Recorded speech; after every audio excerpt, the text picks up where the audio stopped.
Hello everyone. Today we are going to discuss a problem asked in JEE Mains 2023. इसमें पूछा गया है कि एट्थ कॉमन टर्म हमें फाइंड करनी है अगर हमें दो एपीज दे रखी है। राइट, यहाँ पर हमें दिखाई देंगी ये दो जो दी गई हैं, जो ये क्या है, एपी है। जैसे कि S1 हमें दिया गया है 3।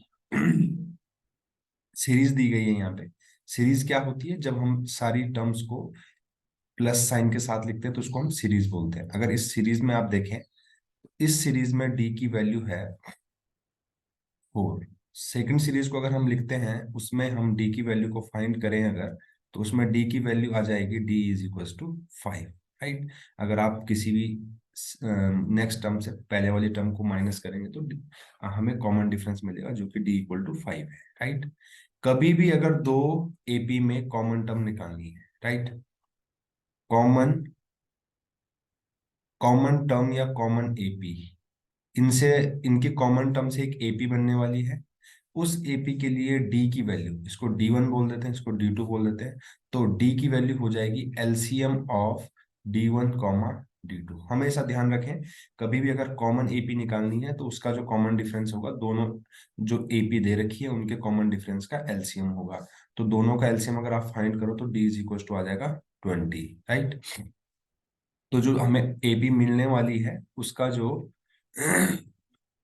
कॉमन डिफरेंस होने वाला है दैट इज 20। राइट, अच्छा, अब हम यहाँ पर देख देख पा रहे होंगे कि यहाँ पर जो फर्स्ट कॉमन टर्म है दैट इज 11।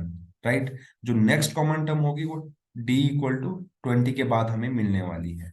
तो जो हमें सीरीज मिलने वाली है वो हमें कुछ इस तरीके से मिलेगी। फर्स्ट कॉमन टर्म 11, देन 11 और 20 को ऐड करेंगे दैट इज 31। अगेन 20 हम ऐड करते चले जाएंगे, वो जो हो जाएगा 51। ऐसा करते हुए हमें एट्थ कॉमन टर्म निकालनी है। एट्थ टर्म हमें निकालनी है, तो ये एपी है। इस एपी के लिए एट्थ टर्म निकालनी है, यानी कि ए की वैल्यू ऑलरेडी यहाँ पर 11 है, डी की वैल्यू हम ऑलरेडी फाइंड कर चुके हैं 20, और यहाँ पर एट टर्म निकालनी है, यानी कि एन की वैल्यू 8 है। तो यहाँ पर हम nth टर्म ऑफ एपी का कॉन्सेप्ट लगाएंगे that is a n is equal to a plus n minus one into d. अब यहाँ पर ए की वैल्यू हम 11 रखेंगे, एन की वैल्यू 8 है, 8 माइनस वन 7, डी की वैल्यू 20।